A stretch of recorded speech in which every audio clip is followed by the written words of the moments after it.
పాండవులు ఖాండవ ప్రస్థంలోకి ప్రవేశిస్తారు. తక్షకుడు పాండవుల పైన పాములతో యుద్ధం చేస్తాడు. అర్జునుడు తన ధనుర్విద్యతో తక్షకుడిని గాయపరుస్తాడు.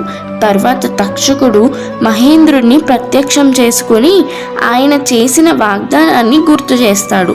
మహేంద్రుడు పాండవులు పంచదేవతల ఆశీర్వాదంతో పుట్టినవారు, వారిని నువ్వు ఎప్పటికీ పరాజితం చెయ్యలేవు అని అంటాడు.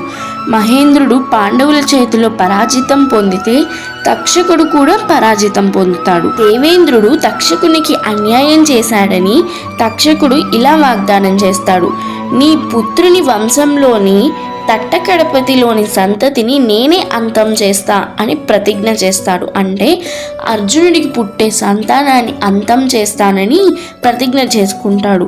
తక్షకునికి స్నేహితుడైన మాయాసురుడు కృష్ణుణ్ణి శరణు కోరుకోమంటాడు.